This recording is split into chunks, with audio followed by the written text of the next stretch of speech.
Hey, I want to thank everybody for sticking around to check out Cheer Dad. I am here with an exclusive first look at the cheer moms and our assistant coach. Y'all say hi, ladies. Hi. I want to go down the line because you have already seen the movie now. This is the end credits, right? Thanks for sticking there. Don't go anywhere. If you're getting up and getting popcorn, sit down. Wait. This is going to be great. You want to stick around and see this. The cheer moms are all here. I played one of the cheer moms by accident. By default. I'm really the director. I'm Joyce Lickerich, and I'm also the CEO of Dream Empire Films and Casting.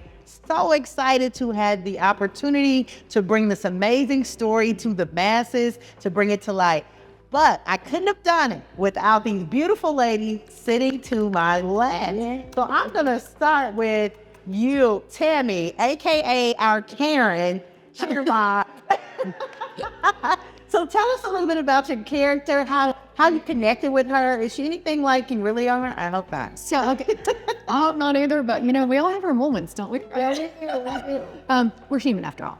So first of all, it was pretty fun getting to play a character that's my actual mom's name in real life. Oh my God. Like, it was super But I met your mom and she's really sweet. She's super cool. Yeah. But I got to be Linda, which was so fun. Hi, Mom. I got you. I see you. This has been such a special experience for me. I was thinking about this last night. I was laying in bed and I was just thinking, this has been one of the funnest projects I've ever worked on. And I love y'all. And it's just been special. There's just been that magic, that you just can't manufacture.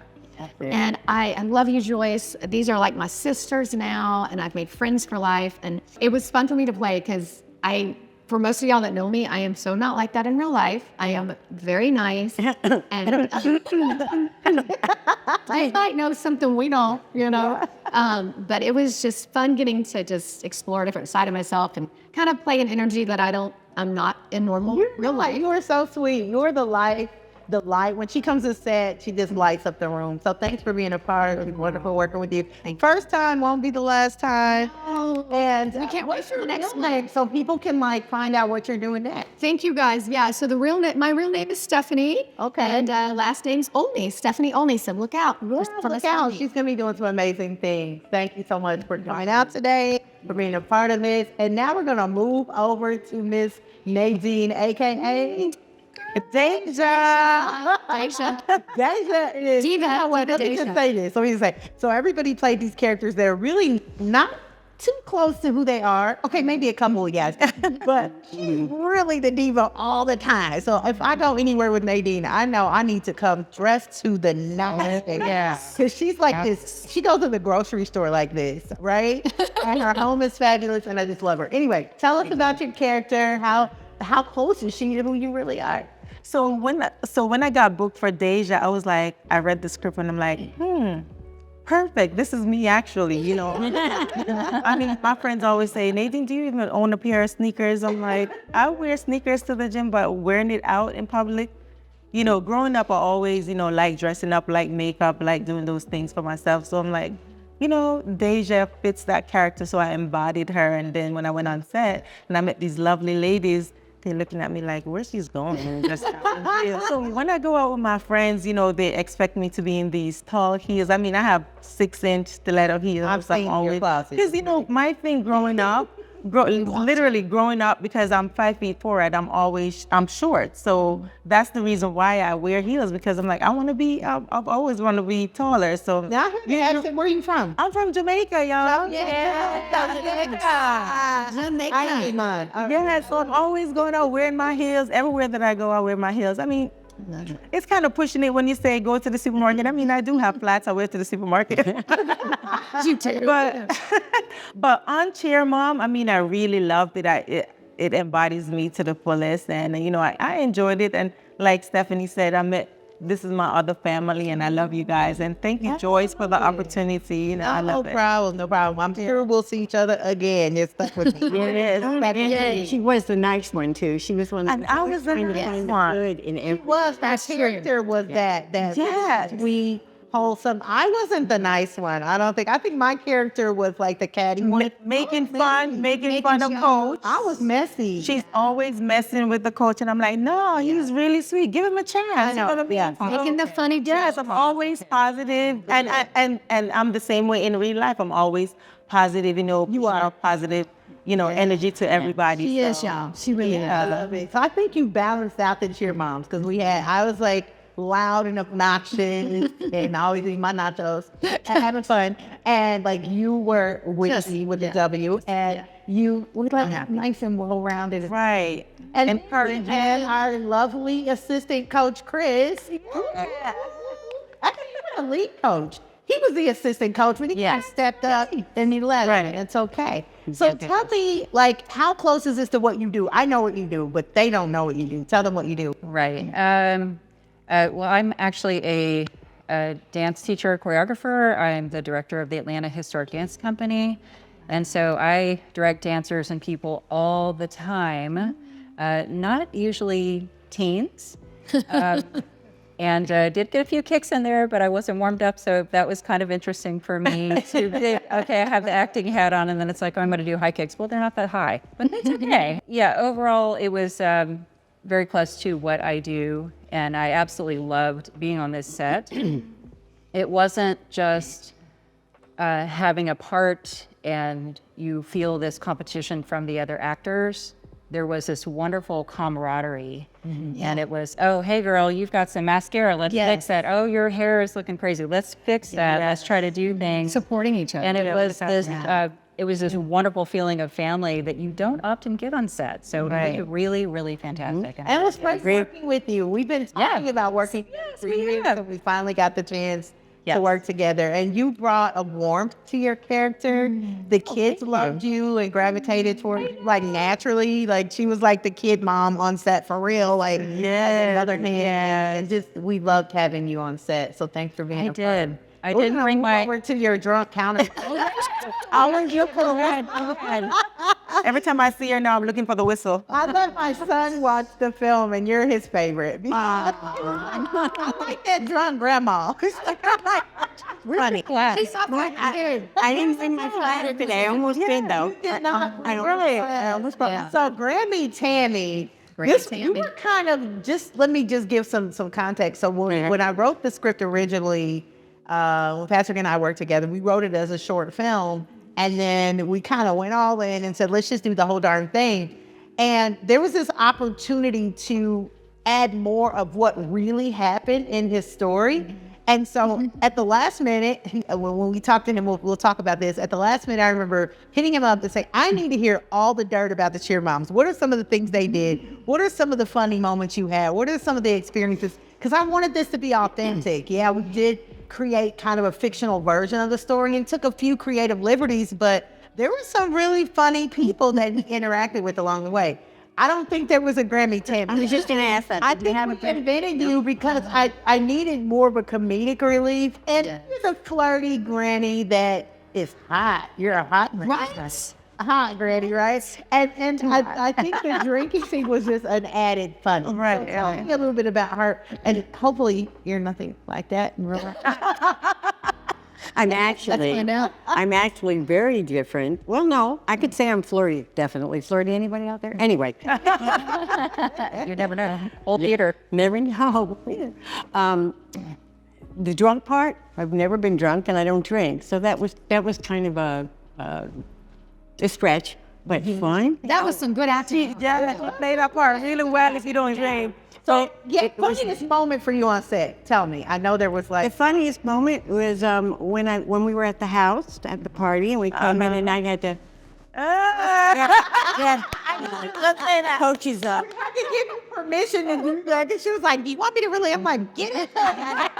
Travis will touch you. And that was a lot of fun. I enjoyed that. In fact, he told me to do it harder. So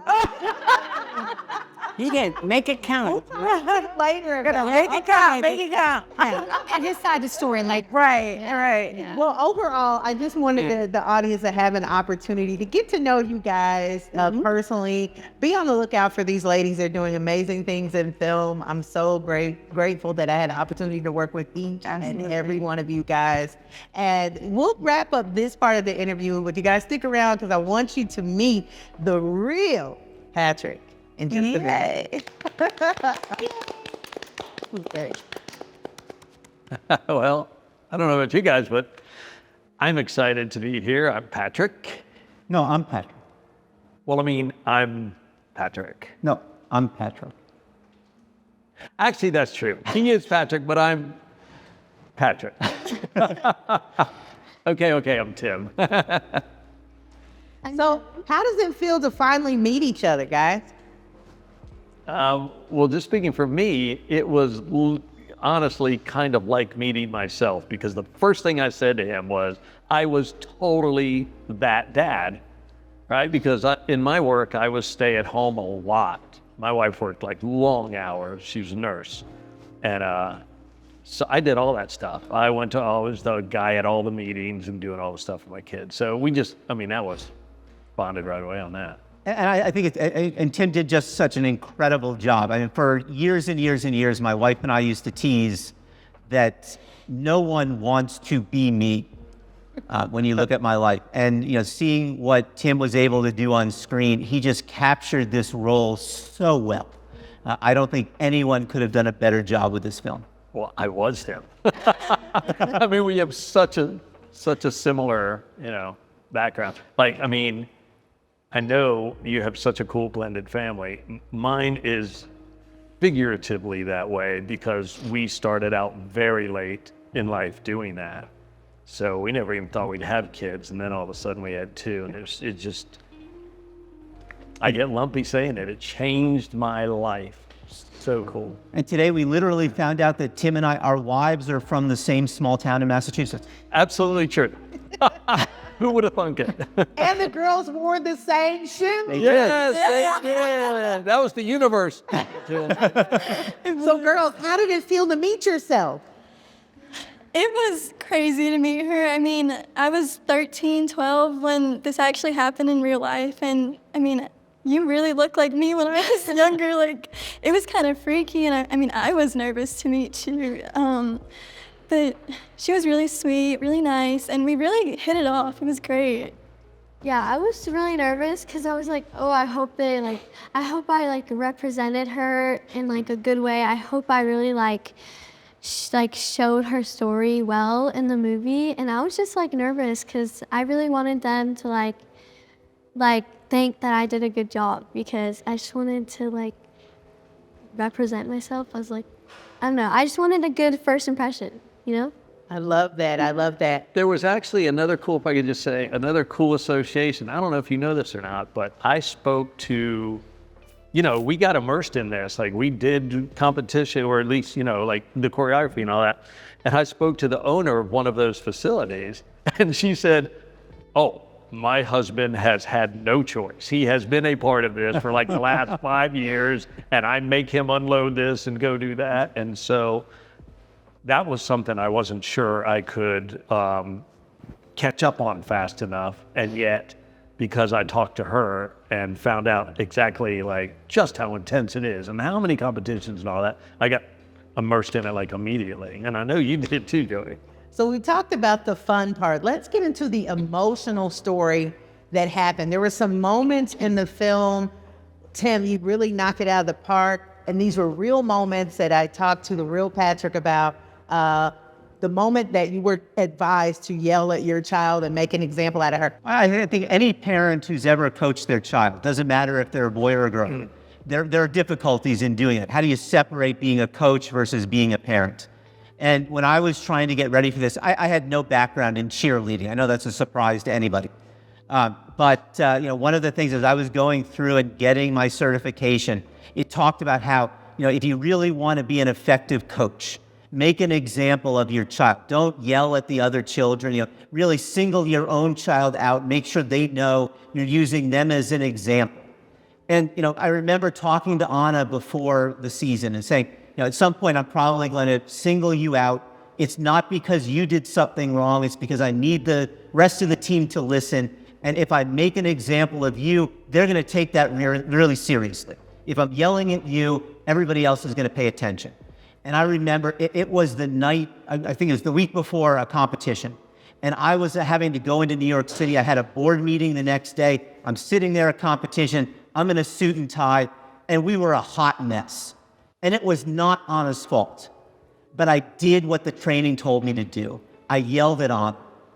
And it was the first time that entire season, our first season together as coach and athlete. And she broke down in tears. And it was the most horrible experience I ever had. And I left practice and I got on the train to New York City and I was a mess. I was an emotional mess.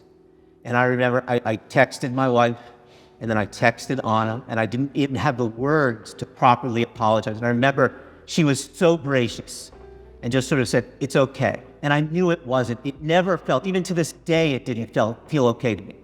But she was so nice in trying to put it behind us. And it was one of the hardest things I had to deal with. And it was one of those, and to this day, I still remember that training. And I wish I could take the people who put that video together and just sort of say, you couldn't be more wrong.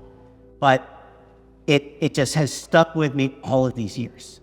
So bringing it back around, how did you balance, this is going to be a short answer, how did you balance being a dad and being a coach? And what did that mean for your relationship? How did it bring you closer? Well, I think as a result of being a coach, Anna and I couldn't have been more close. We were joined at the hip, and we still have an incredible relationship. And I think the way that worked is when we were at practice, we were coach and athlete. We couldn't be father and daughter. Every other time we were father and daughter. But when we were on the mat, it had to be coach and athlete. She couldn't be any different than any other athlete that was on that mat. I love that. And Tim, I'll let you wrap it up. How has this experience molded you, and what things do you think you've taken from this role that you'll maybe apply in your real life? Just kind of put a pretty little bow on this and tie up the interview. It's not so much there was anything I applied to my real life because this is my real life, but it really is great. Sorry, it really makes me lumpy to meet other dads who feel this strongly about being present in their children's lives. It's beyond me that there are dads that are not. So whether I was a scout leader or an assistant coach or just said yes every time my son said, can we please jump on the trampoline? It's just being present. That's it. And so this just reconfirmed for me, that's the way to parent. Just be there. So that whole experience for me, the whole movie experience, that was always in the background. Yeah, you did it right. You did it okay. And then you meet a compatriot and go, man, it's so cool to meet the same kind of parent, Wow. That was beautiful. That was powerful. Any final words? If you had to sum up your experience in one word, what would it be? Unforgettable. How about you, Tim? Watch this. And what's your experience been working with Dream Empire Films with bringing all this to light? Life-changing.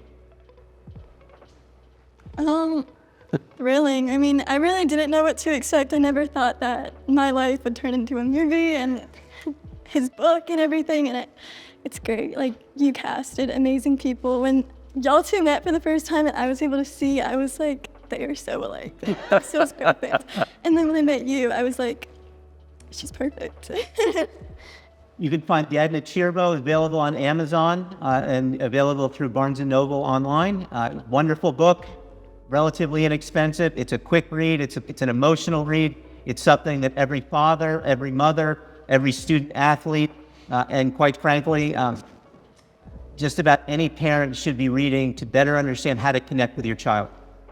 I am so excited to have directed this amazing piece. My name is Joyce Licorice, CEO of Dream Empire Films, here with Patrick and the other Patrick who said he was the real Patrick.